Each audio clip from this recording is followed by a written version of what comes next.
Hello everybody, I am Dr. Sergey Sarkisov, and I want to show you a few things in trigonometry regarding angles and formulas for the trigonometric functions of those angles. Specifically the angle, the sum of angles and difference of angles formulas, as well as even the half angle formulas, and we'll do some examples. So let us begin with just remembering what is a trigonometric function, say such as sine, and what does it mean sine of x? Well, or sine of theta. So let's say there's an angle theta, angle measure theta. And what does it mean sine of the angle theta? Well, that means the opposite side, remember opposite, over the hypotenuse. And then this is the adjacent side. So for example, sine theta would be the opposite side divided by the hypotenuse, whereas the cosine theta, another trigonometric function, would be the adjacent side divided by the hypotenuse, and then tangent, remember tangent theta, that would equal to the opposite side divided by the adjacent side, and that is exactly actually what? Sine theta over cosine theta if you simplify that, right? You can prove that that's exactly the same. Well, that's just a little introduction, but let's go on to something a little more interesting and involved. So let me get a few shapes here. Let's say I have let's just imagine I have some kind of ray, let's say, and let's say I have actually ray, so there would be a little, let's say, thing here, arrow, right, a direction, and then let's do another. So that's a ray, and let's take another ray, okay, like that. So this is an angle right here, some kind of angle, right? And then, so given a random angle, basically here's the vertex, two rays, and the angle measured between those two rays. Let's say the initial side, the terminal side here. Let's also divide this ray into another ray into two other angles. So into two angles, in other words. So let's do this. Rather arbitrarily, right? Okay. So now I have, and let me make it a little different looking so we can see that this is not necessarily like a bisector or anything. Okay, let's do this. Okay, and so now look, here's one thing we can do. Okay. We can artificially call this alpha and call this angle beta, right? And then we can artificially do what? We can say, hey, there's a perpendicular to this this ray here, right? This ray, we have a perpendicular to it. Let's just draw that, right? We can always draw, let's say, through a point here, one perpendicular line. So let's do that. Let's try to do that as best we can. What does a perpendicular line look like? It goes to this point, and then it does look something more like this. Let's see, like that, right? So something perpendicular to that point. And so now look, we have a right triangle here. That's the idea, and that's a right angle there. So this is a right triangle. This is a right triangle, and this is arbitrary. In other words, look, alpha, beta, and the alpha plus beta, that whole angle there, right? They're just some angles, random. It could be any other alpha and beta. Okay, now here's what we're going to do. Alrighty. I'm interested in the area maybe of the whole triangle here, okay? And let's see how we do that. So remember what we did in class, or what I've taught before in one of my lectures was this. If you have a triangle, first of all, what is a triangle? The area of a triangle, let's say area of a triangle, is basically the area of a rectangle that encompasses it. Here goes, let's say here's any triangle and you put a rectangle around it. And so what happens is the area of the triangle is, think about it, it's half of the area of the rectangle. Like you can divide here, and so you see this area is that area, right? And then this area is this area. So the triangle's area, the circle plus the square plus the little line or zigzag or the zebra ones right here, right? This and that, the area of the whole triangle would be just like that and that, right? So that the idea being that the area of a triangle is 1/2 of the area of the rectangle. And so that would be 1/2 base times height, right? Or 1/2, let's even do height times base. Let me just do that really quickly here. So in other words, 1/2 height times base, where height is called basically the width of the rectangle, and base is this here, the length, right? Width times length would be the area of the rectangle, and we have the area of the triangle is 1/2 of that. Now, here's another trick. If we have that triangle, right, whatever it is, and we have a rectangle around it, yes, but look, call this angle, let's say theta, and this is maybe my A and my B, my base B, right? And this is my side C. And what we have is the height, h, right, is actually here. It's equal to what? Well, let's do sine of theta for a moment. And sine of theta is equal to h, right, the opposite in this triangle here. Let's do it over the what? Over the height being a perpendicular here, of course, right? An altitude. And so height over the opposite side, over the hypotenuse A. And so if you solve for h, you get a sine theta. Go back to our formula with area of a triangle 1/2 HB, and you get area of a triangle is equal to what? 1/2 HB is 1/2 A sine theta B, or 1/2 AB sine theta. Okay, this is any two sides and the angle between them, AB, and the angle between them, you do 1/2 AB sine theta, area of any triangle. So now what do we do with this? Well, what we can do with this is we can look at this triangle here, the one I had initially begun with, this one right here. Let me actually make it a little bigger even, this whole, all these rays and whatnot. And we have this diagram, right, and so we're really interested, what is that triangle's area right here, this whole triangle, right? This one and this one, okay?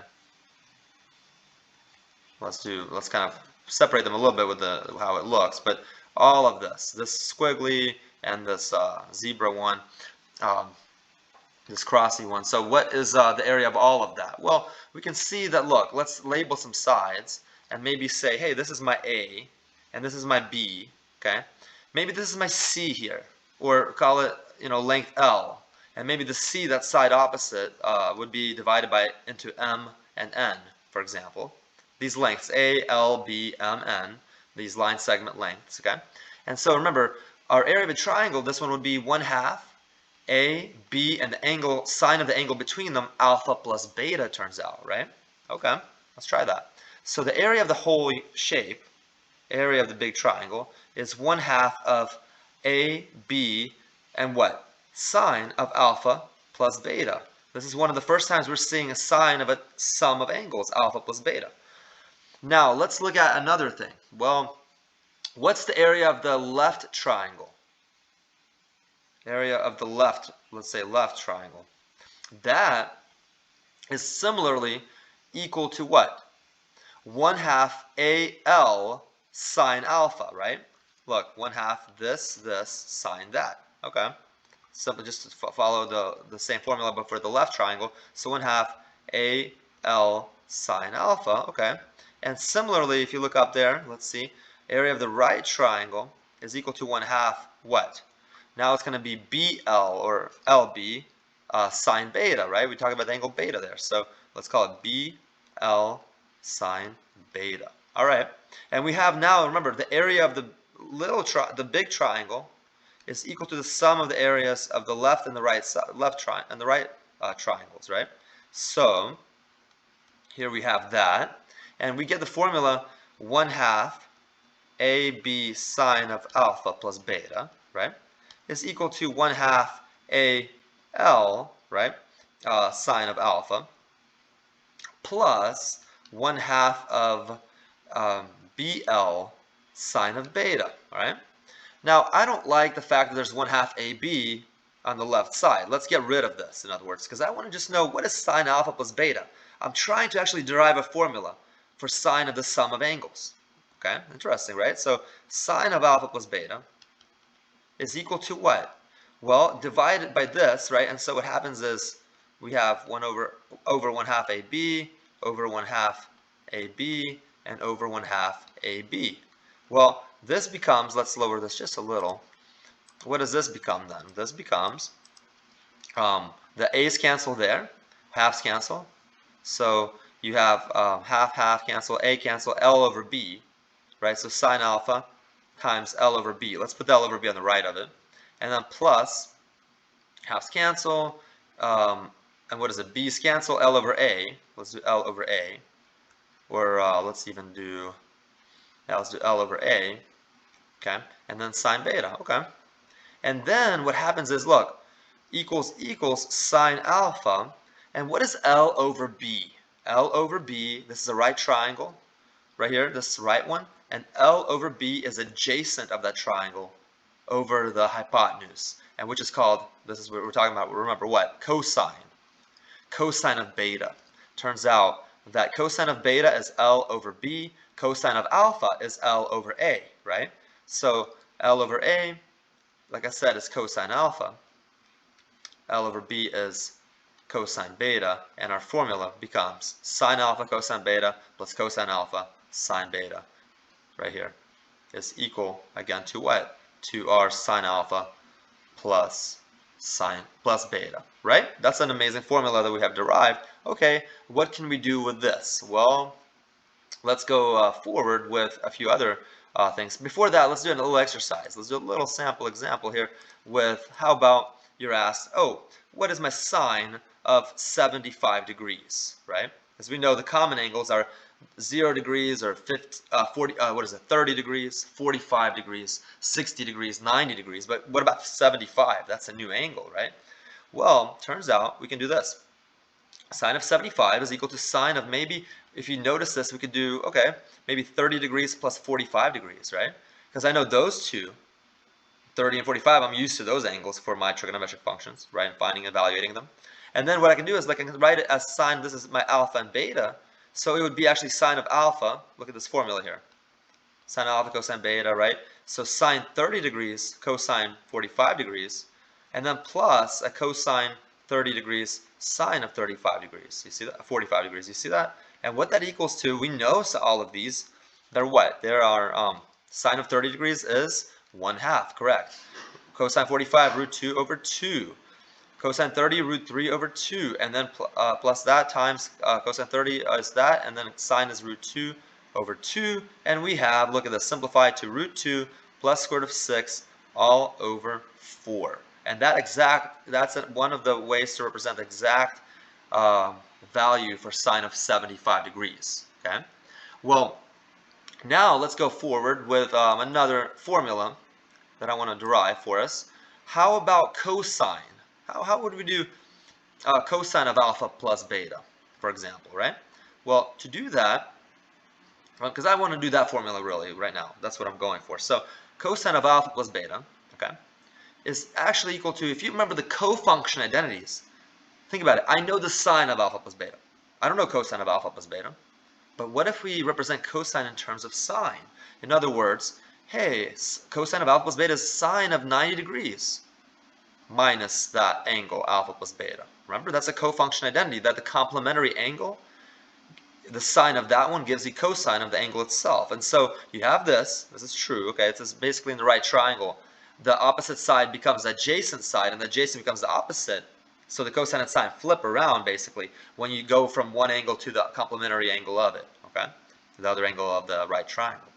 And so look, you have this, which is actually sine of what? Of 90 degrees minus alpha, right? And then minus a beta. Let's do that. Let's put it together like that. And then this is equal to what? Let's see. It's equal to, let's go by the, let's write one more thing. Let's say sine of 90 degrees minus alpha, and just to make sure you're understanding that subtracting is actually adding the negative. So adding a negative beta, okay? And so that's what subtracting a beta is. We have that, and now look, sine of, this is my, first angle, angle 1, this is my angle 2, and remember what happens is you have sine of angle 1, cosine of angle 2, plus cosine of angle 1, sine of angle 2. So let's go ahead and do that. Sine of 90 degrees minus alpha, cosine of negative beta, right? And then plus a cosine of this 90 degrees minus, negative beta. Cosine of the 90 degrees minus alpha, yes. And then sine of negative, what is it? Negative beta, right? This is correct. Sine cosine plus cosine sine, right? That's what sine of that does. Okay, so let's see what happens. It's going to be, ready? It's going to equal to, okay, sine of 90 degrees minus alpha. It's a complementary angle. It's just alpha. And you have cosine. The cofunction is that sine of 90 minus is cosine of that angle. Okay, that's that. And then cosine beta. What's cosine of a negative beta? It's an even function. Remember, let's say I go angle and I go up. clockwise or down counterclockwise, it's still going to the same right or left, right? So cosine remains as cosine negative beta is cosine of beta. You can take away that negative sign.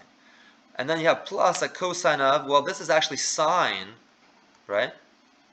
This is a sine because this is, again, a cofunction identity, sine alpha. And what is sine of negative beta? Well, the negative angle takes it down instead of up, for example. And so what happens is you actually go negative for the sine, so you get a minus sine of just a beta, right? And then what happens is, look, we can just simplify this to cosine alpha, cosine beta, product of those, minus a sine alpha. Take the negative sign out, sine beta, okay? And then this is an amazing formula for cosine alpha plus beta. You can do similar ones for sine alpha minus beta, right? Just put here you put a negative right here, beta everywhere. So if it's a minus, this becomes a minus, okay? You'll see that. And then if it's a minus here, it actually turns out this becomes a plus there, okay? Let me erase that for a moment because that wasn't the way we derived these, but let me put the little kind of red with that. So minus, if you add a minus, you will have a minus here. It's the same thing, not a plus but a minus. And if you do a minus here, it will turn out to be a plus here, okay? Because this becomes, it changes the signs, okay? So with that, let me show you some other interesting results. We can do definitely an angle such as cosine alpha plus beta, like cosine of 75 degrees, very similarly. Try that, okay? 45 plus 30 degrees, for example, is one way. But look, where I'm going with this is, let's do double angle formulas. Double angle, okay, formulas. And those are the sum of angle, difference of angle formulas. But what about this double angle formula stuff? What is this? It's when I have sine of just double the angle, 2 theta, let's say. That's a big, common, famous identity. And let's see what it is. Sine of 2 theta, actually just sine of theta plus theta. It's actually lighter than anything else we've done today, maybe. And what happens is alpha plus beta, sine of an angle plus an angle is sine of that first angle, cosine of the second angle, plus cosine of the first one, sine of the second one, and that's exactly, look, commutative property, so sine cosine is cosine sine. You actually get 2 sine theta, right, cosine theta, just adding the same thing twice. Wow, that's an amazing identity that we actually see a lot in later trigonometry, okay? The other one, let's do cosine of the double angle, okay? Cosine of the double angle, 2 theta, is equal to, well, cosine of theta plus theta, right? And similarly, remember we have cosine minus a sine sine, so this will become cosine of theta minus a sine of theta.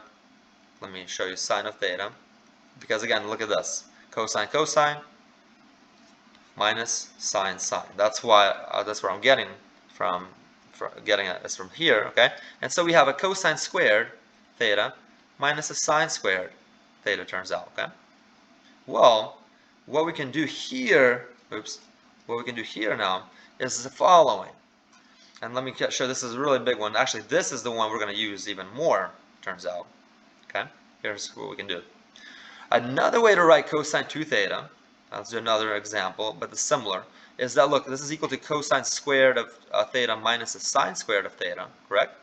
And what is that? Remember, we have sine squared plus cosine squared of an angle is equal to 1. Remember that Pythagorean identity? So let's do cosine squared is actually, let's do this, cosine squared, and then minus, what's sine squared? 1 minus a cosine squared. Let's do everything just in terms of cosine. And you get this is equal to a 2 cosine squared theta minus 1. Another way to write this cosine 2 theta, okay? And finally, one more way, and let's do in terms of sine, maybe. And so we have, look, cosine squared theta minus a sine squared theta, okay? Which is actually equal to 1 minus the sine squared theta, right? The cosine squared theta. So it's this, and minus a sine squared theta, and you actually get very similar, but now it's going to be 1 minus 2, okay, sine squared theta. So why do we even care about doing these latter two, this one and this one? Let me show you. Why did I do this one and this one, and not just stick to that one? And here are the 4 that we derived. Well, let me show you. What we can do is let's solve for cosine of theta here in terms of cosine of 2 theta. So think about it. If 2 cosine squared theta minus 1 is equal to, this is double angle formula, but now let's go to what I'm calling half angle formulas. So the other way around, let's see. So half angle formula. Sometimes it's kind of messier looking and less known, but half angle angle formulas, okay, would mean what? You were interested in what is like cosine of half an angle or sine of half an angle, okay? And so let me get a little neater here for us. So formula can look a little nicer, of course, as follows. Formula. Okay. So 2 cosine squared theta minus 1. Okay, that's cosine 2 theta. I got it. And so now look, what we can do is we can say, let's solve for cosine theta. That's going to equal to, look, 2 cosine squared theta is equal to 1 plus a cosine 2 theta, right? Then divide by 2 and square root it, and cosine of theta is equal to, look, plus or minus the square root of the 1 plus cosine 2 theta, okay, minus all over 2, right? That's what would happen. And you're wondering, well, what's half angle anything about this? Well, for example, let's talk about x, okay? Let x equal to theta over 2, right? Then what is 2x? Or let's do this. Let's let theta, let's do it a little easier. Let's do theta is equal to x over 2. So instead of theta, I can put in x over 2, half angle. And then what is 2 theta? It's a x then, right? And so look, just substitute that. It's nothing more than just, instead of theta, I'm going to use 1/2 of x, for example. So now we have cosine of, what is it, x over 2, half angle of x, half of that is x over 2, is equal to plus or minus the same thing, but I'm going to put it for theta, the x now, for 2 theta, the x, 1 plus cosine x all over 2, okay? And that's a formula. That's half angle formula. Let me actually highlight that, or at least box it. It's kind of a cool formula. So let's see. Let's do that here. 1 second. Oops. Let's do that and then move it here. And that's a little cool formula there we have. Okay. All right. And that's one formula. Oops.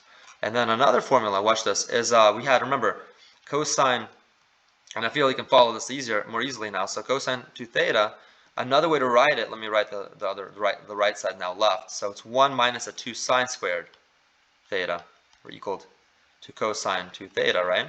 And what happened is if we subtract 1, you get minus 2 sine squared theta is equal to cosine 2 theta, what is it, minus a 1. Divide by a negative 2, right? Let's do one extra step. Sine squared theta is equal to a negative 2, so you actually flip this around. 1 minus cosine 2 theta all over 2 positive. And so now let's just square root it, and so we have sine of theta is equal to plus or minus the square root of 1 minus a cosine 2 theta all over 2. Let's use that x example. So let theta is equal to x over 2, and then of course 2 theta will be what? X by itself, and we have sine of x over 2, okay, half angle, is equal to plus or minus, because we don't really know the sign yet. It depends on the quadrant of that angle. 1 minus a cosine x all over 2. Very similar. You see sine is a 1 minus cosine x over 2. Cosine is a 1 plus x over 2 with a plus or minus outside the square root of it, right? And so let's do an example finally with for example this one. So let's do an example where I can say, hey, let's do 75 degrees one more time, and I'll say, hey, let me do sine of 75 degrees as follows. Okay, it's what? It's actually sine of half of something I know, 150 degrees, right? For example. Okay? It's another way to think of it. And so 150 I know, it's a reference angle 30, it's in the quadrant 2. Where's 150 degrees? If I draw the unit circle, it's right over here, right? And that's my 150 degrees. And I'm interested in what's my sine. Well, we know the sine there is also a positive 1/2 actually, right? Positive 1/2 is going up. 1/2, that's the y value there. So anyway, we have sine of half of an angle 150 degrees, and the sine of an angle, by the way, this can be positive, right? Sine of 75, we know that's a positive, it's in quadrant 1. So we can take the plus or minus, but I'll circle the plus, okay? Because we know it's positive, not the minus. The square root of, what's that formula telling us? 1 minus cosine just that angle, so 150 degrees, all over 2, which is equal to, what is that equal to? Look, cosine of 150, that's going to be actually left, so negative root 3 over 2, right? This is actually right there, you see that? Negative root 3 over 2 for the unit circle, 150 degrees, okay? Because it's reference angle 30, but going left, so negative. Cosine of 30 is negative, positive root 3 over 2, so cosine of 150 is a negative root 3 over 2. And so we finally have plus, so I won't put the plus anymore, but the square root of what? 1 minus a negative root 3 over 2, right, the cosine of that, 150, all over 2, and you get, finally, let's simplify this a little bit more, take the 2 down, and you have top everything multiplied by the square root of 2, you get a 2 here, minus a plus a root 3, all over the root 4, which is going to be the square root of what? Let me make it a little easier looking. 2 plus a root 3 all over 4. And you're wondering, hold up, we did this problem, right? We did this problem before, but we got something very different. But before, wait. So before, we got that, we had that sine of the same one, 75 degrees, but sum of angle formulas, right? Which is sine of 30 plus 45 degrees, 30 degrees plus 45 degrees. What did that equal to? That equaled to root 2 plus root 6 over 4. Remember that? So what happens is, how do we match these up? Are they actually the same answers? You know what we can do? Let's square everything, for example. Check that these are the same, okay? And so let's do that really quickly. I'd leave it to you, but I think I don't want to leave you stranded here. So look, squaring the left side, square both sides, square both. And so you get, if you had, again, if we're checking this, that root, what is it? Square root of 3 plus 2 there, or 2 plus root 3 inside the square root. So 2 plus root 3, the square root of all that, all over 2. We're checking that if that is equal to, so question mark, root 2 plus root 6 over 4. Let's square everything, and we get square both. So you're going to go here to 2 plus root 3 all over 4, right? Square everything. The square root at the top goes away.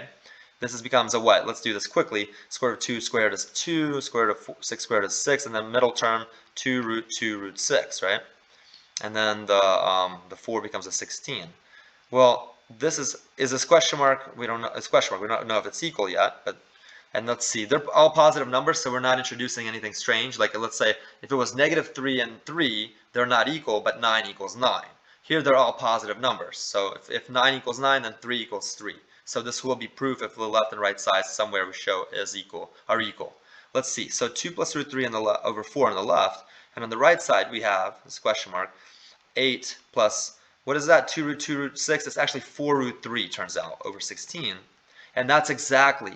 Well, look at this. It's divide everything out by 4. You get 2 plus a root 3 all over 4. Yes, these are equal, and so these are equal, right? So check mark. Yep, QED, or we proved it. Okay. So just go backwards. These are basically if and only if statements, and so we have this, and we showed all this. Let me show you the last example. I know we're a little tired by now, but I want to show you one more example, which is how about we do sine of pi. Let's do radians. Pi over 8 radians. Even let's do cosine.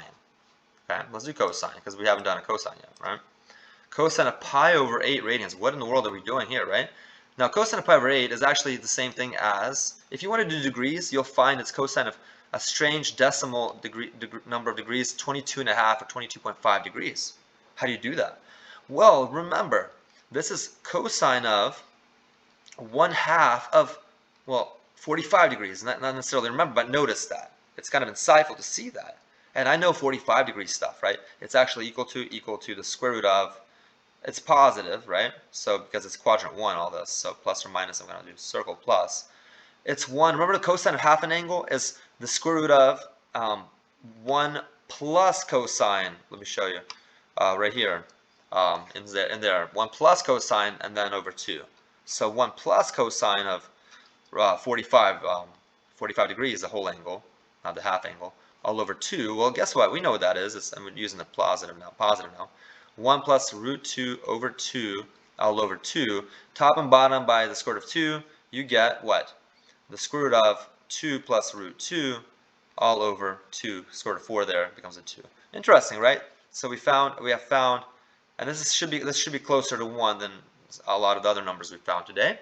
Okay, so with this, let's conclude our lesson. Thank you for watching, and I hope you enjoyed and learned a little bit out of this. Okay, have a wonderful remainder of the day.